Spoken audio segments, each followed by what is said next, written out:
The conference hall floated in the depths of space, a massive structure that housed the representatives of 47 different species. Ambassador Sarah Chen sat in the human delegation's chamber, her hands folded on the smooth metal table before her. She had been part of the Galactic Council for 5 years now, and she thought she understood how things worked.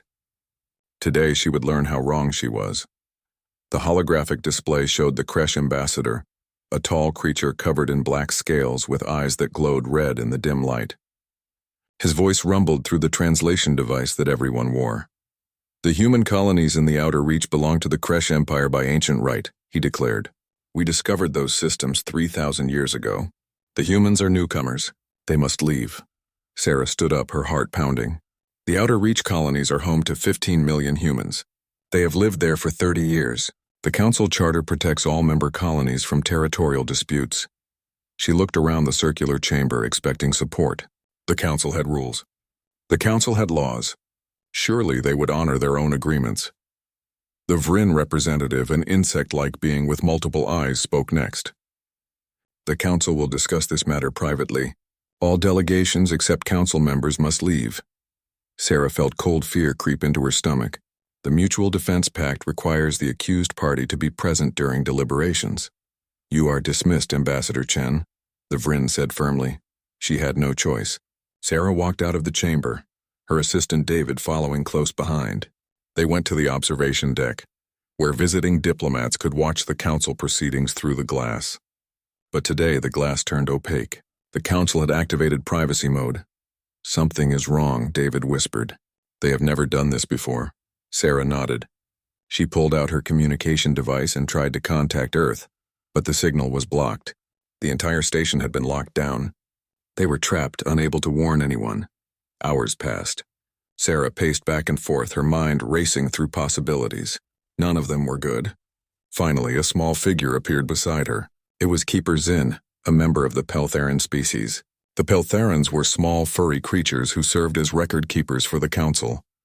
"Ambassador Chen," Zin whispered, looking around nervously. "I should not be here, but I cannot stay silent." "What happened in there?" Sarah demanded. Zin's large eyes were filled with sadness. "The vote was 46-1. Only my people voted against it. The Council has decided to sacrifice your colonies to the Kresh. They believe it is better to lose 15 million humans than to fight the Kresh Empire." The words hit Sarah like a physical blow. "They are abandoning us? Breaking the Mutual Defense Pact?" "Worse," Zin said quietly. "They will declare Earth in violation of Charter protocols. Something about unauthorized military research. It is all lies, but it gives them legal cover. In 72 hours, Council forces will stand down. The Kresh will invade and no one will stop them." Sarah grabbed Zin's small shoulder. "Why are you telling me this?" "Because it is wrong," Zin said simply. "My people remember when we were weak. The Council protected us then. Now they betray those they should protect. This is not justice." Zin pressed a data chip into Sarah's hand. "This contains the vote records, the communications, everything. Get it to your people. I must go before I am missed." The small creature hurried away, disappearing into the shadows. Sarah looked at the chip in her hand. It felt heavy, like it weighed more than the entire station. "David," she said, her voice steady despite the rage building inside her. "We need to get off this station. Now." They moved quickly through the corridors, heading for the docking bay where human shuttles were kept. 2 Council security guards stood at the entrance, but they were not expecting any trouble. Humans were always obedient, always following the rules. Sarah walked up to them with a smile. "We need to collect some equipment from our shuttle." The guards looked at each other, uncertain. Before they could decide, David pulled out a small device and activated it. An electromagnetic pulse burst through the corridor, shorting out their weapons and communication devices. Sarah had never been so grateful that David was former military. They ran to the shuttle, their footsteps echoing through the metal halls. Alarms began to sound behind them, but it was too late. The shuttle's engines roared to life and they blasted out of the docking bay. Energy blasts fired after them, but the small ship was fast and agile. In seconds, they were clear of the station. "Setting course for Earth," David said, his fingers flying over the controls. "Jump drive charging. We will be home in 6 hours." Sarah sat in the co-pilot seat, staring at the data chip. 46 species had voted to betray humanity. They thought humans were weak. They thought Earth would simply accept this judgment. They were about to learn how wrong they were. 6 hours later, the shuttle dropped out of jump space near Earth. The blue and green planet hung before them, beautiful and peaceful, but Sarah knew that peace was about to end. "This is Shuttle Chen requesting emergency clearance," she broadcast. "I have critical intelligence for the United Earth government. Priority Alpha." Within minutes, military escorts surrounded their shuttle, guiding them to the landing pad at Earth Defense Command. Sarah and David were rushed into the building, through security checkpoints, and directly into the command center. President Elena Vasquez stood in the center of the room, surrounded by military officers and government officials. She was a tall woman with gray hair and eyes that missed nothing. "Ambassador Chen," she said, "your message said the council betrayed us. Explain." Sarah inserted the data chip into the central computer. The holographic displays lit up with the council's secret communications, the vote records, the plans to abandon Earth's colonies. As the officials read through the documents, their faces grew darker with anger. Admiral Marcus Stone stepped forward. He was a broad-shouldered man with a scarred face and a reputation for brutal honesty. "They think we will simply accept this, that we will let 15 million humans die without a fight. They think we are weak," Sarah said. "They think we are primitives playing at civilization." President Vasquez was quiet for a long moment, her face unreadable. Then she spoke and her voice was cold as ice. "Activate Protocol Omega. Recall all human vessels from every corner of known space. I want our fleet assembled within 48 hours. Admiral Stone smiled, but it was not a pleasant expression. "Finally. I have been waiting 50 years for this." "What is Protocol Omega?" Sarah asked. The president looked at her. "It is our insurance policy, Ambassador. For 50 years we have been preparing for the day when the galaxy showed its true face. We built ships in secret. We developed weapons the Council does not know about. We prepared for the worst." She walked to the window looking out at the stars. "The Council thinks they know what humanity is capable of. They are about to learn the truth. We will save our colonies, and we will make sure no one ever threatens Earth again." Admiral Stone began giving orders, and the command center exploded into activity. Ships were being recalled. Weapons were being armed. Soldiers were being mobilized. The Galactic Council had made their choice. Now humanity would make theirs, and the galaxy would never be the same. The Kresh battle fleet emerged from jump space like a swarm of angry insects. 500 warships, each one bristling with weapons and armor. They had come to take what they believed was rightfully theirs, and they expected no real resistance. Commander Thrax stood on the bridge of his flagship, the mighty warship called Death's Hand. He was a veteran of 40 campaigns, and he had never tasted defeat. Humans were soft creatures, barely worth the effort of conquest. "This would be easy. Scan the system," he ordered. "Show me their defenses." The tactical officer studied his display. "I detect approximately 50 human warships in orbit around the third planet. Primitive designs. Their weapons are outdated projectile-based systems and early-generation plasma cannons." Thrax laughed, a sound like grinding rocks. 50 ships against 500? They are either brave or stupid. Probably stupid. "Open a channel." The communication system activated, and Thrax's image was broadcast to every human ship and station in the system. "Humans of Earth, this is Commander Thrax of the Kresh Empire. Your council has abandoned you. Surrender immediately, and we will allow 10% of your population to live as servants. Refuse, and we will exterminate you all." There was a long silence. Then a human voice responded. It was calm and cold, without any trace of fear. "This is Admiral Marcus Stone of the Earth Defense Force. Your demands are rejected. You have entered our space without permission. Leave now or face the consequences." Thrax could not believe what he was hearing. These primitives dared to threaten him. "You cannot win, human. We outnumber you 10 to 1. "Then you should have brought more ships," Admiral Stone replied. "The communication cut off." Thrax roared in anger. "All ships, attack formation. Destroy everything." The Kresh fleet surged forward, engines blazing. They accelerated toward Earth, confident in their superiority. The 50 human ships turned and began to retreat, fleeing toward the fourth planet in the system, the red world the humans called Mars. "They run," Thrax shouted triumphantly. "Chase them down. Let none escape." The Kresh ships pursued eagerly, their weapons charging for the kill. They passed the orbit of Mars, following the fleeing human vessels deeper into the planet's gravity well. The human ships were fast, but not fast enough. The crash would catch them soon, and then everything changed. Space itself seemed to light up with sudden fire. Hundreds of weapons platforms hidden among the rocks and debris around Mars activated simultaneously. They had been cold and silent, invisible to crash sensors. Now they opened fire with devastating precision. Railguns launched metal slugs at incredible speeds. Missile pods released swarms of smart weapons. Energy beams lanced through the darkness, cutting into crash hulls. The platforms had been positioned perfectly, creating a killing zone that the crash fleet had flown directly into. Evasive maneuvers. Thrax screamed, but it was too late. His ships were packed too closely together, chasing their prey. They could not maneuver without colliding with each other. The 50 human ships that had been retreating suddenly turned. Their weapons, which the crash had dismissed as primitive, proved to be far more dangerous than expected. Plasma cannons fired with accuracy that should have been impossible. Each shot found its target, punching through shields and armor. But it was what happened next that truly shocked Thrax. From behind Mars, from the asteroid belt, from hidden positions throughout the system, more human ships appeared. Not 50 ships, not 100. Hundreds of ships, each one larger and more heavily armed than anything the crash had expected. Impossible, Thrax gasped.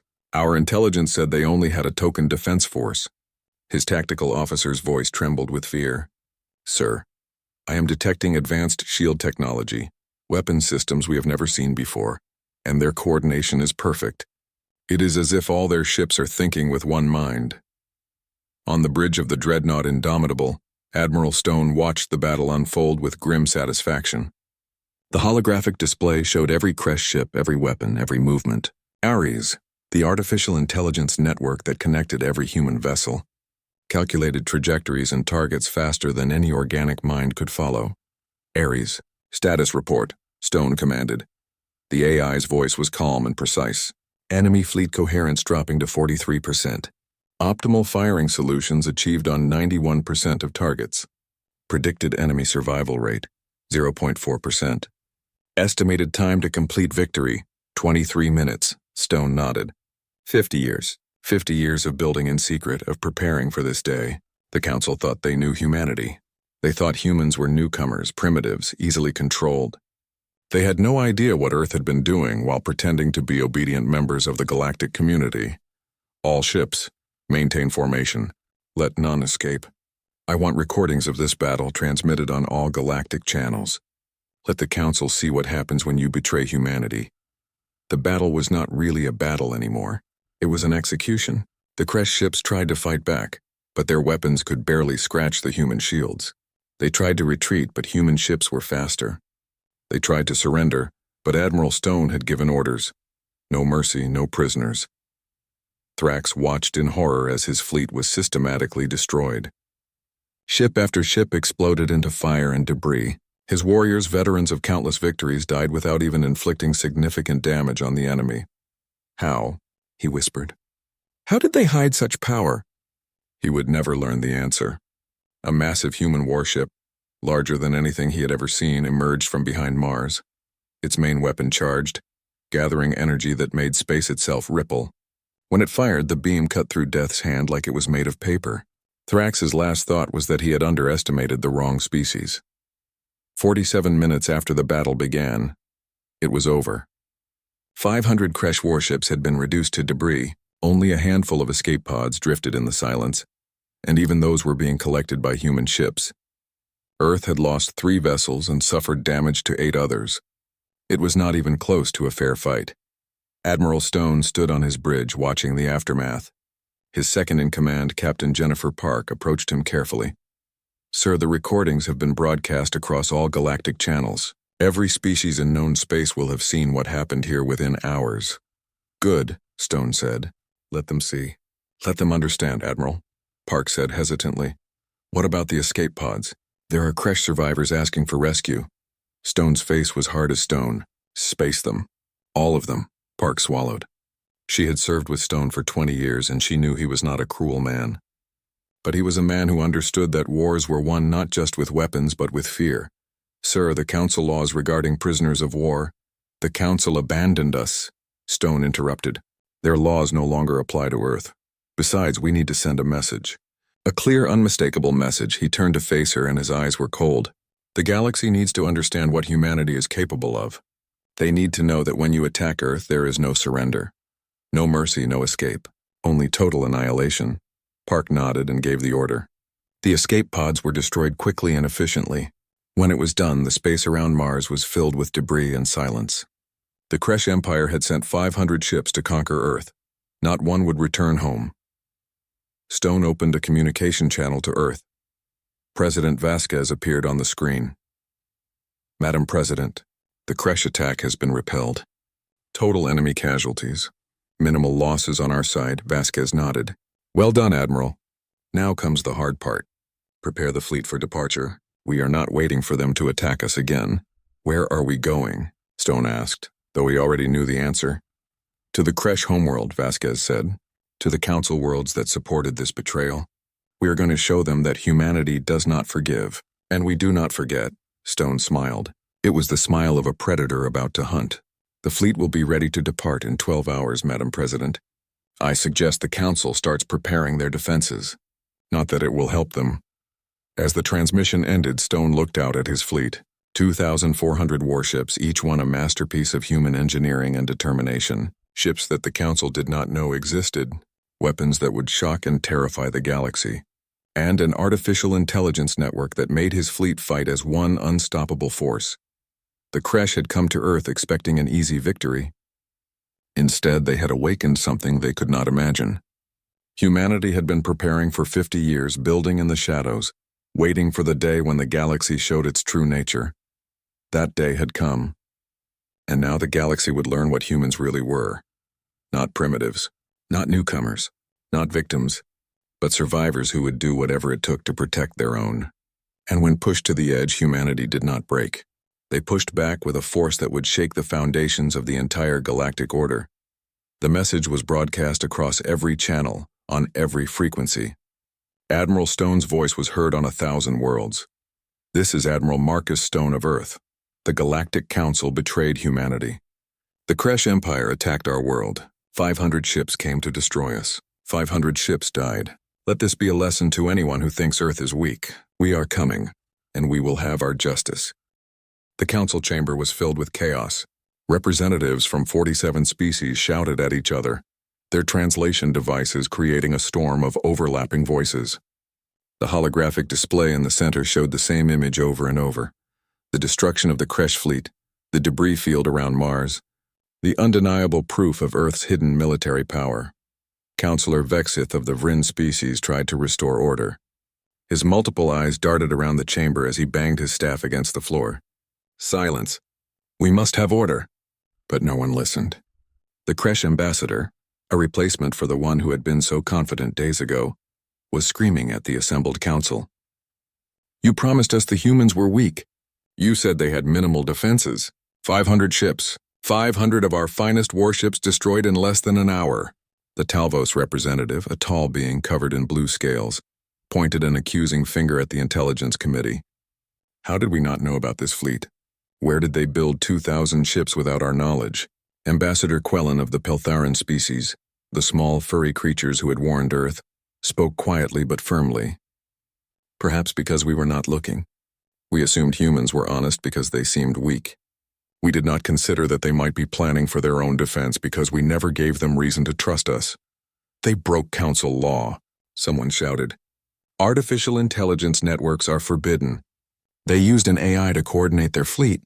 And we broke our mutual defense pact, Quellen replied. We voted to abandon them to die. Which violation is worse? The arguments continued for hours. But beneath the shouting and accusations, fear was growing. If humanity could hide such military strength for 50 years, what else were they hiding? And more importantly, what would they do next? The answer came sooner than anyone expected.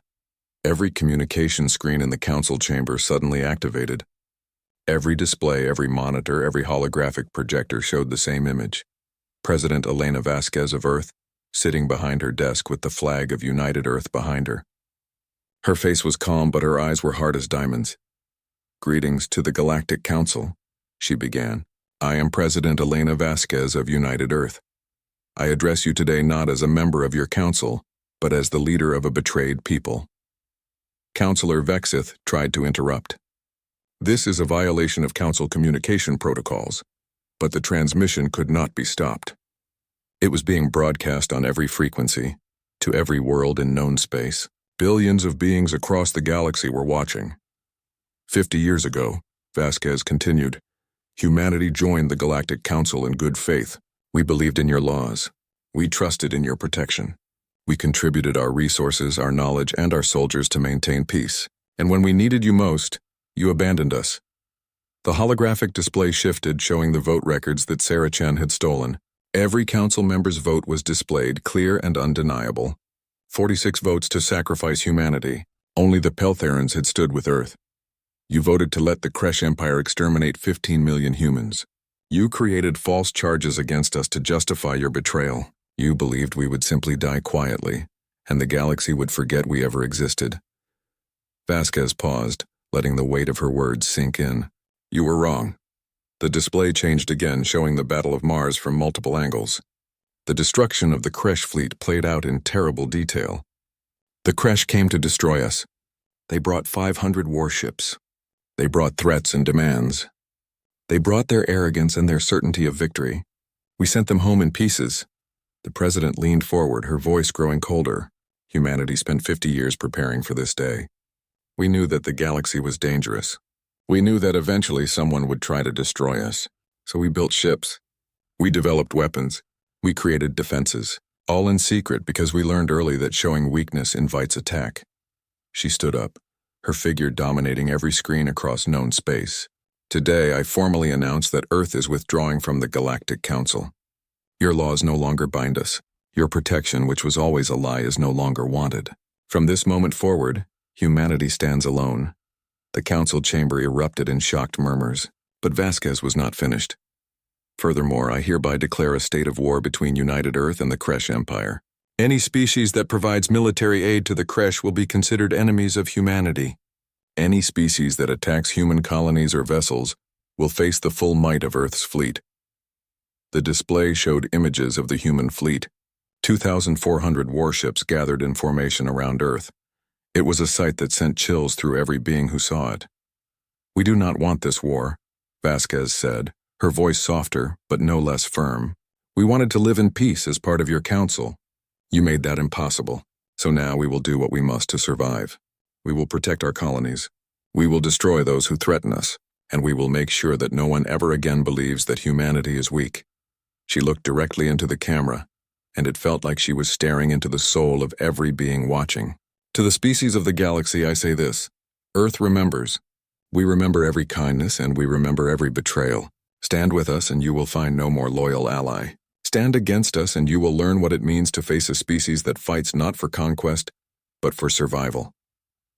You have 72 hours to decide where you stand. After that, our fleet departs for Kresh space. Anyone who gets in our way will be removed. Permanently. The transmission ended. Silence filled the council chamber. Then chaos returned worse than before. The Kresh ambassador was screaming into his communicator, demanding reinforcements from his homeworld.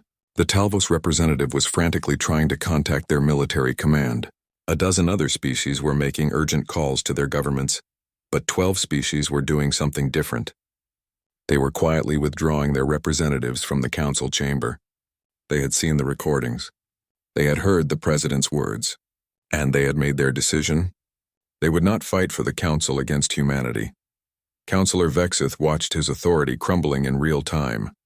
We must respond. We must show strength. The council cannot allow this rebellion.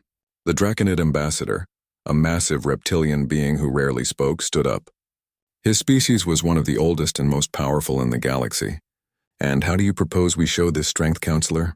The humans destroyed 500 Kresh warships in less than an hour. They have 2,000 more ships that we knew nothing about. They have weapons technology we do not understand. And most importantly, they have nothing left to lose. We have 3,000 ships available from 20 species, Vexith insisted. We can crush them. Can we? The Draconid asked. I have studied the battle recordings. The human ships move with perfect coordination. Their weapons are devastatingly accurate. Their shields absorbed Kresh firepower that should have destroyed them. And this artificial intelligence they use, this ARE system, it gives them an advantage we cannot match. You counsel surrender? Vexith demanded. I counsel wisdom, the Draconid replied. The humans are not conquering anyone. They are defending themselves. They asked for our protection and we betrayed them. Perhaps we deserved what happened to the Kresh fleet. Before Vexith could respond, new reports began flooding in. Human ships were being spotted across the galaxy. Strike groups were moving toward Kresh territory. Other groups were taking up positions near Council worlds that had voted for humanity's abandonment. And on Earth, the mobilization was unlike anything the galaxy had ever seen. 47 billion humans, not the 12 billion the Council believed existed, were preparing for war. Hidden colonies were revealing themselves. Secret shipyards were working at full capacity. A species that the Council had dismissed as primitive newcomers was showing the galaxy what humans really were. Survivors who had learned to prepare for the worst while hoping for the best. Admiral Stone stood on the bridge of the Indomitable, studying the tactical display. His fleet was organized into 5 strike groups, each one a hammer ready to fall on the Council's carefully maintained order. Captain Park approached him. Admiral, we have received responses from our 72-hour ultimatum. 12 species have declared neutrality. 8 species have offered to join us against the Kresh. The remaining 27 are mobilizing to defend the Council. Only 27? Stone smiled grimly. Fear is a powerful motivator. What about the Kresh? They are calling for Council support. They have mobilized their remaining fleet. Approximately 1,000 warships. Combined with Council forces, we will be facing over 3,000 enemy vessels. Stone nodded. He had expected nothing less. And our forces? All 5 strike groups are ready to depart. 2,400 ships, fully armed, fully crewed, and connected to the Ares network. We also have support from 200 vessels from allied species. Good. Stone pulled up the navigation charts. Strike Group Alpha will jump to the Talvos system and eliminate their shipyards. Strike Group Beta will blockade Kresh supply routes here and here. Strike Group Gamma will engage the Council reinforcement fleet before they can reach Kresh space. Strike Groups Delta and Epsilon will accompany me to Kresh Prime. The Talvos system had been peaceful for 300 years. The massive orbital shipyards circling the 4th planet produced commercial vessels for half the galaxy. 2 million Talvos workers lived and worked in the floating cities of metal and glass, never imagining that war would come to their home. It came at dawn, local time. 300 human warships dropped out of jump space in perfect formation, and Strike Group Alpha began its attack before the Talvos defense fleet could even raise shields. Commander Sarah Okoye stood on the bridge of the carrier Righteous Fury, watching the tactical display with cold efficiency. The Talvos had voted to abandon humanity. Their shipyards built vessels for the Kresh Empire. They had made their choice and now they would pay for it. All bombers launch, she ordered. Target the military production facilities first, then the shipyards. Leave the civilian habitats untouched if possible, but the industrial capacity must be completely destroyed. Hundreds of bomber craft poured from the human carriers, streaking toward the orbital facilities. The Talvos defense fleet, caught completely off guard, tried to intercept. They were too slow. Human missiles and energy weapons tore through their shields like they were made of paper. Within 15 minutes, the Talvos fleet was scattered and broken. The shipyards tried to evacuate, but there was nowhere to run. Massive explosions bloomed in the darkness as the production facilities were systematically destroyed. 200 years of construction gone in an afternoon. The Talvos had built ships for the galaxy. Now they would build nothing. Commander Okoye watched workers fleeing in escape pods and made the hardest decision of her life. Let them go. We are here to destroy their military capability, not to murder civilians. But even with that mercy, the casualties were devastating. 300,000 Talvos died in the attack, caught in explosions or trapped in damaged facilities. The survivors would remember this day forever. The day humanity showed the galaxy that betrayal had consequences. Across the galaxy, the same scene played out in different systems. Strike Group Beta blockaded Kresh supply routes, destroying cargo ships carrying weapons and supplies. Entire convoys disappeared, their crews given one chance to abandon ship before the vessels were obliterated. Those who refused died with their cargo. The Kresh Empire had ruled through fear for 1,000 years. Now they learned what it felt like to be afraid. But the real horror came at the Azure Nebula, where Strike Group Gamma intercepted the Council reinforcement fleet. 3,000 ships from 20 different species had gathered to stop humanity's advance. It was the largest military force assembled in 200 years. Admiral Rachel Torres commanded Strike Group Gamma, 800 human warships against 3,000 enemies. The odds seemed impossible. The Council commanders were confident they would crush the humans through sheer numbers. They did not understand what Ares could do. The artificial intelligence network connected every human ship, every weapon, every sensor into a single unified system. Ares calculated trajectories faster than any organic mind could comprehend. It predicted enemy movements before they happened. It coordinated attacks with precision that seemed impossible. The battle began with the Council fleet charging forward in a traditional formation, expecting to overwhelm the smaller human force. Ares saw their pattern, calculated their weaknesses, and struck with surgical precision. Human ships moved in perfect coordination, never colliding, never leaving gaps in their formation. Every shot was calculated for maximum effect. Every maneuver was designed to put enemy ships in each other's firing lines. The Council fleet, with 20 different species using 20 different tactical systems, could not coordinate effectively. They got in each other's way. They fired on friendly ships by accident. They were a mob, not an army. The humans were a machine of war.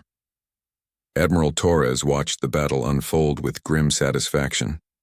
Ares, focus fire on the command ships. Take out their leaders and the rest will scatter. Affirmative, the AI responded, identifying primary targets. Optimal firing solutions calculated.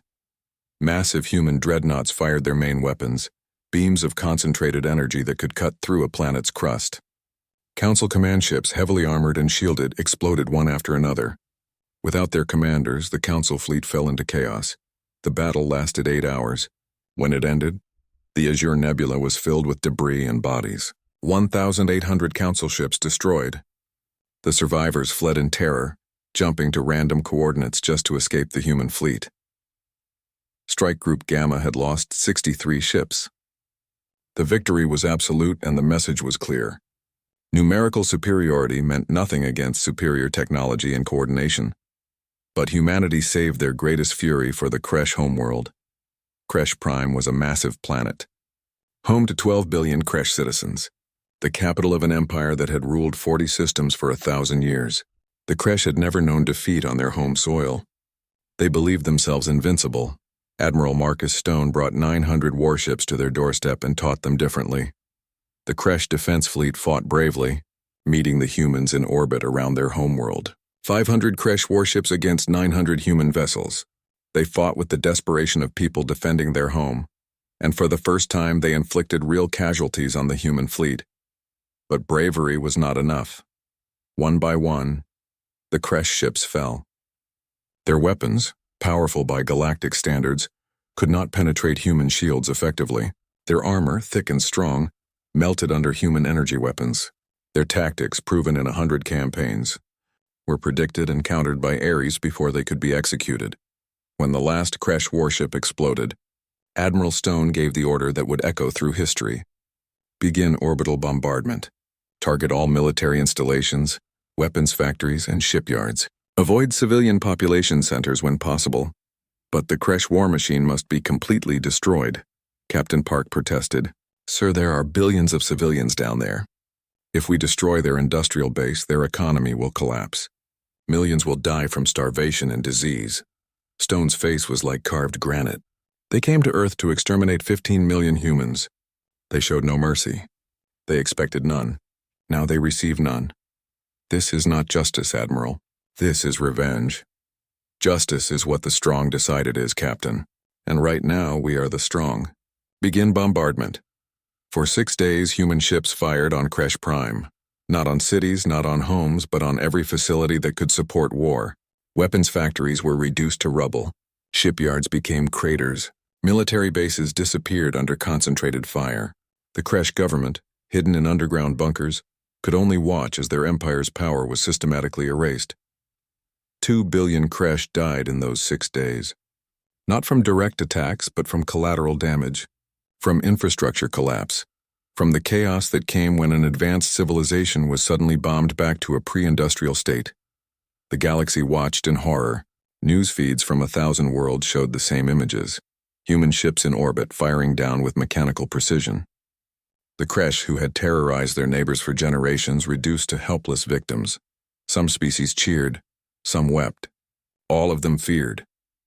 On the 7th day, the Kresh Emperor emerged from his bunker and broadcast a message on all frequencies. He was an old Kresh, his scales dulled with age, his red eyes dimmed by despair. We surrender, unconditionally. Please stop the bombardment.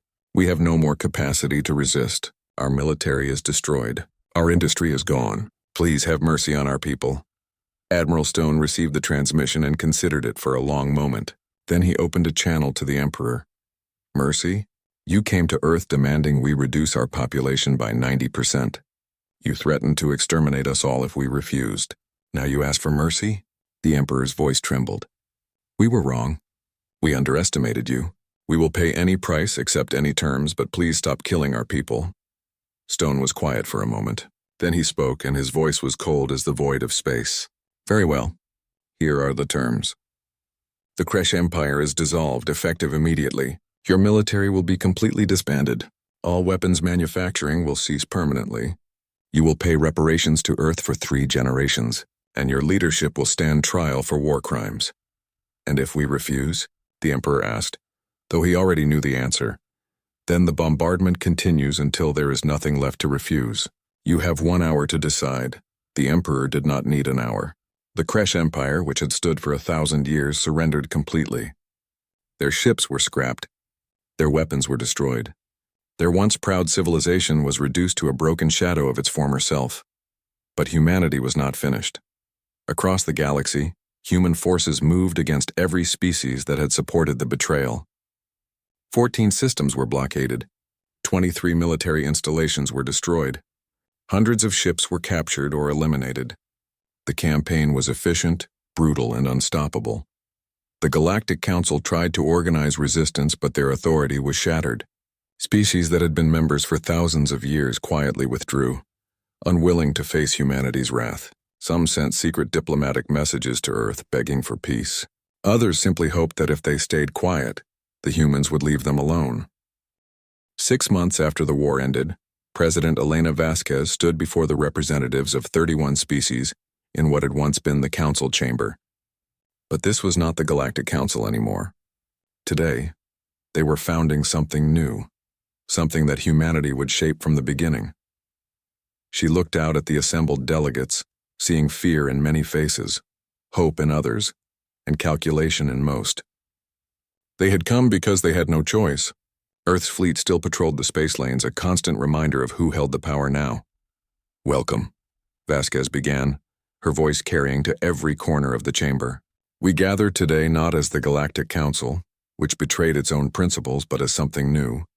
We will call it the Terran Compact, and it will be built on different foundations than the Council was. She gestured to the holographic display, which showed the new charter. Under the Terran Compact, all member species are equals. There will be no second-class members, no probationary periods, no votes to sacrifice one species to appease another. If you are attacked, we all defend you. If you need help, we all provide it. And if you betray the compact, you face us all. The Peltheran ambassador, Keeper Zin, stood. The small furry creature had been humanity's only supporter during the betrayal, and now he spoke for many smaller species.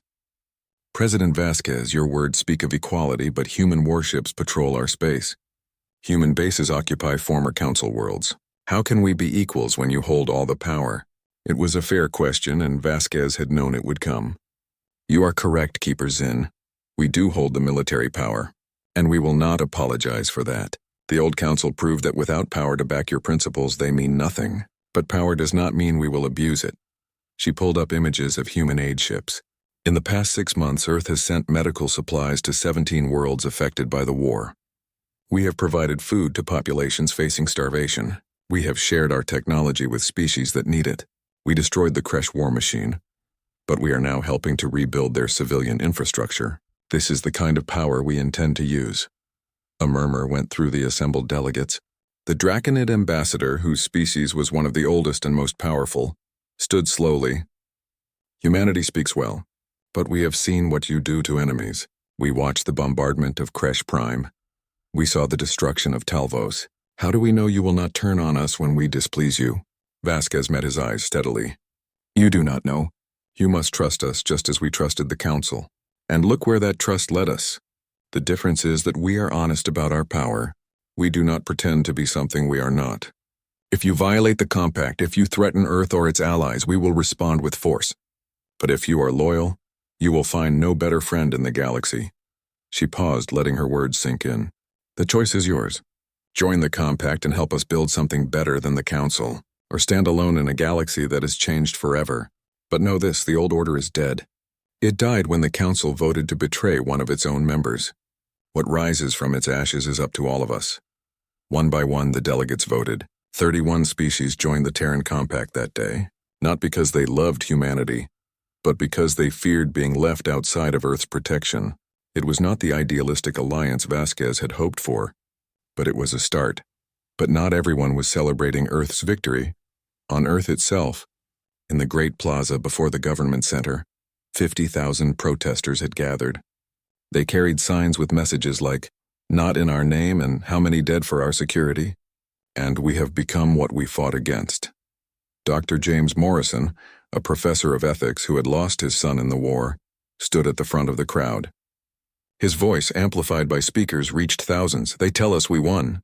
They tell us we are safe. But at what cost? We destroyed an empire. We killed billions of civilians. We shattered worlds. And for what? Because the Council betrayed us? Because we were afraid?